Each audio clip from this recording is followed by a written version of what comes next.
സംഗീതം പഠിക്കണമെന്ന മോഹമായി ഞാൻ ചെന്നുവിട്ടത് ഒരു സിംഹത്തിന്റെ മരല ഉസ്താദ് അലവലാദി ഖാൻ. ഒടുവിൽ ഗുരുവിന്റെ അന്നാക്കിൽ ഒരു വീട് മണൽ വാരിയിട്ട് കാബേജ് രാഗത്തിൽ ഞാൻ കിച്ചി ഹോ. മലയാളിടാ മല്ലു മരണമാസടാ ഒഴിക്കൊണ്ടുന്നേടാ സ്വയം മാറുന്നേടാ.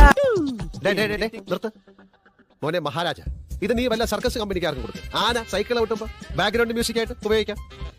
കേൾക്കുമ്പോൾ ആൾക്കാരുടെ മനസ്സിൽ കുളിർ കൊരുന്ന ഒരു ഐറ്റം ഉണ്ട്. പാടത്തെ പാട് കട കട്ടാൻ പാര കൂടെ നിന്ന് പാര മല്ലു നമ്പർ 1 ഇനി തിന്നാൻ മണ്ണ്. തുണി തിരിക്കോ.